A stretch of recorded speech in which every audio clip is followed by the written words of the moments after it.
मित्रों, एक बार फिर आप लोगों के साथ जीवन में सुख दुख दोनों अनिवार्य है।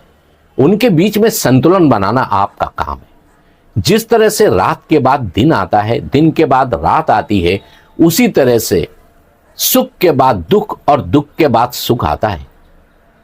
आपकी सोच और परिस्थितियां इन सब चीजों पर निर्भर करता है। अगर दुख की परिस्थितियां आती है तो वो अस्थायी है, मगर आपका दृष्टिकोण स्थायी है। दृष्टिकोण अपना स्थायी रखना वही आपको हर चीज में आगे लेके जाएगा।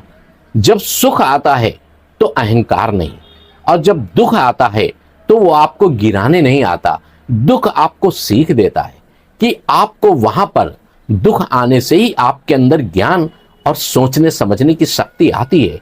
उसको आप सही चीज में कन्वर्ट कर दें। ये चीज आ गई तो आपके लिए दुख दुख नहीं है, बल्कि दुख आपका सही निर्माण करता है। मित्रों, सुख और दुख के बीच में संतुलन बनाए रखने का जो तरीका है उस पर सदैव आप ध्यान दें। थैंक यू दोस्त।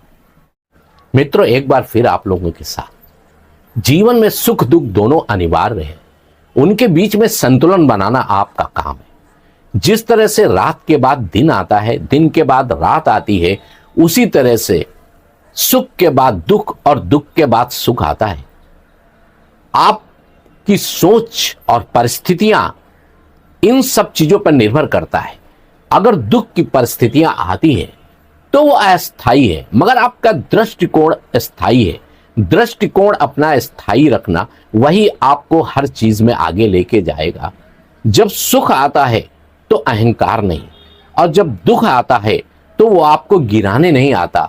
दुख आपको सीख देता है कि आपको वहां पर दुख आने से ही आपके अंदर ज्ञान और सोचने समझने की शक्ति आती है। उसको आप सही चीज में कन्वर्ट कर दें। ये चीज आ गई तो आपके लिए दुख दुख नहीं है, बल्कि दुख आपका सही निर्माण करता है।